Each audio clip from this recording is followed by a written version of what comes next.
Dear students, welcome to Doctor's Academy for Taxation and Accounting. In continuation with the discussion that we had in the previous videos, through this video, let me try to explain deduction of tax at source while computing the income from other sources.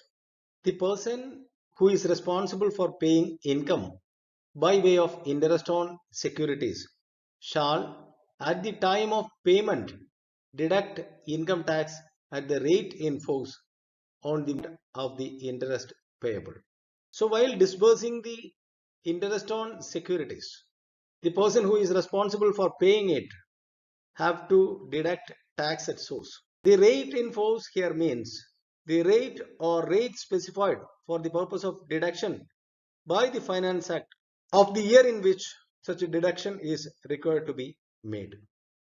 But the tax shall not be deducted at source from interest payable on the following items. First is foreign quarter national defense bonds or foreign quarter national defense loan bonds where loans are held by an individual, or national development bonds, or 7-year national savings certificates fourth issue, or debentures issued by any cooperative society or a public sector company or any authority or any other institution notified by the central government, or 6.5 gold bonds 1977 or 7% gold bonds 1980, or debentures issued by a company in which publics are substantially interested, provided that the interest is paid to a resident individual or Hindu undivided family by an account pay check and the aggregate amount of interest payable does not exceed rupees 5,000. It should be clearly understood that the taxable income from interest on securities is 1.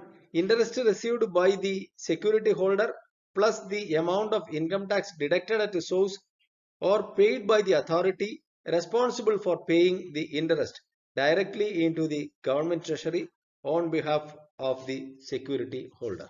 Now the rate of TDS for the assessment year 2020-21. In the case of person other than a company, A, where the person's resident in India, the rate of TDS is for interest other than interest on securities, debentures, government securities, it is 10%. On insurance commission, it is 5%.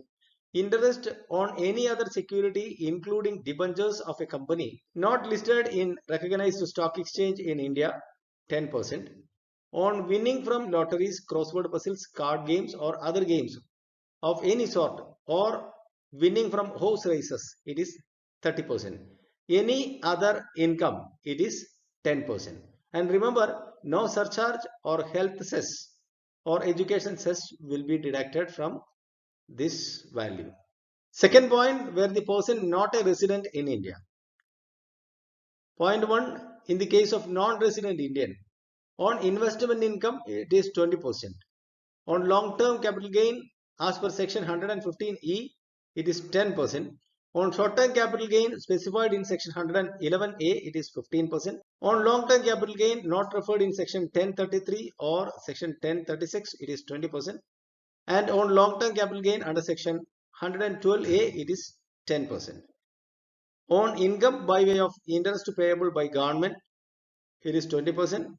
On winning from lotteries, crossword puzzles, card games, or other games of any sort, winning from horse races on or other incomes, it is 30%. In the case of person other than a company, where the person is not a resident in India, and in the case of any other person, on income by way of interest payable by government or an Indian concern on monies borrowed or debt incurred by government or the Indian concern in foreign currency, excluding interest referred in section 194 LB or 194 LC, the rate of TDS is 20%. On winning from lotteries, crossword puzzles, card games, or other games of any sort, or on winning from horse race, it is 30%. On short-term capital gain specified in section 111A, it is 15%. On long-term capital gain not referred in section 1033 or 1036 is 20%. On long-term capital gain which is mentioned under section 112A, it is 10%. On the whole of any other income, it is 30%. Surcharge and cess is applicable. Where the income or aggregate of income exceed, in the case of individual, Hindu, undivided family, association of person or body of individual, on the first 50 lakhs but not exceeded 1 crore rupees, it is 10%.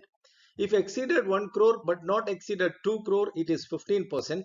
Exceeded 2 crore but not exceeded 5 crore, it is 25%. Which exceeded 5 crore rupees, it is 37%. And in the case of cooperative society or firm, if exceeds 1 crore rupees, it is 12%. Health and education cess at the rate of 4%. In the case of a company, where the company is a domestic company, on interest other than interest on securities, it is 10%. On winning from lotteries, crossword puzzles, card games or other games of any sort, or winning from horse races, it is 30%. Any other income, it is 10%. Surcharge and cess will not be deducted under this case. Where the company is not a domestic company, on winning from lotteries, crossword puzzles, card games or other games, 30%. On short-term capital gain specified in section 111A, it is 15%. On long-term capital gain not referred in section 1033 or 1036, it is 20%. On long-term capital gain under section 112A, it is 10%. On income by way of interest payable by government or any other concern on money borrowed in foreign currency, it is 20%. On any other income, it is 40%. Surcharge of 2% on the income which exceeded 1 crore but not exceeded 10 crore rupees. And if exceeds 10 crore rupees, 5% shall be chargeable as surcharge, and health and education cess of 4% to be charged.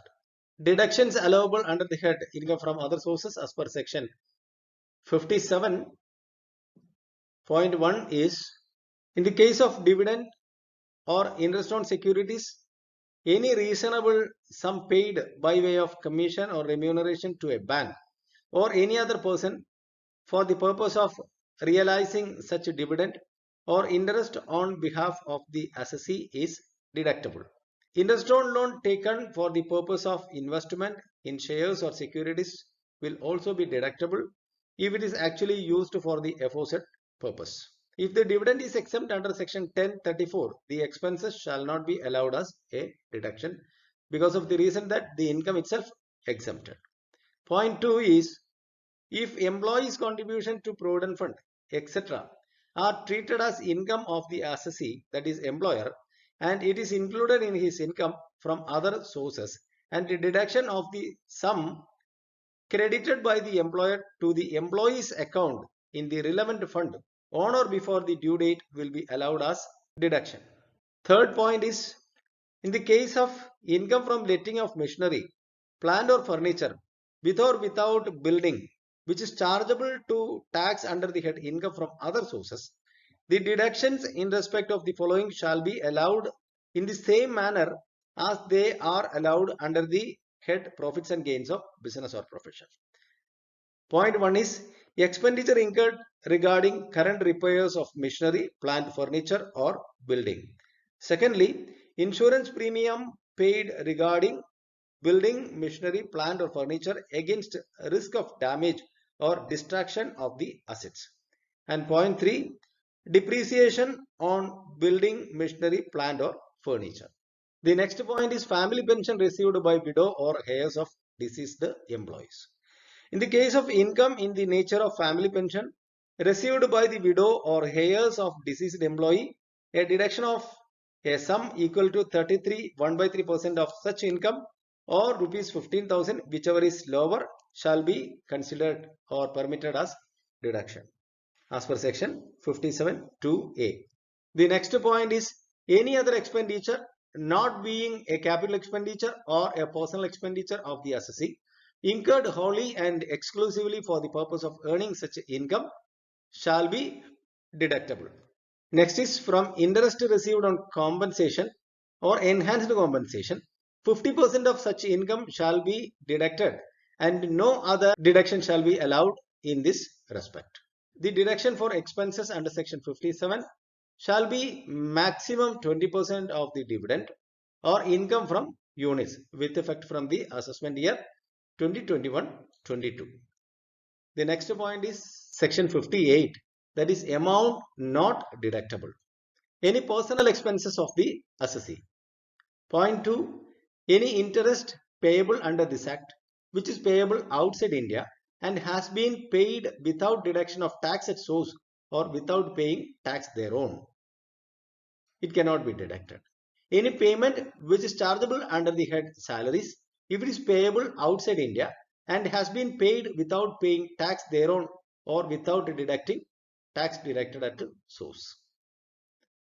The fourth point is any sum paid on account of wealth tax cannot be deducted.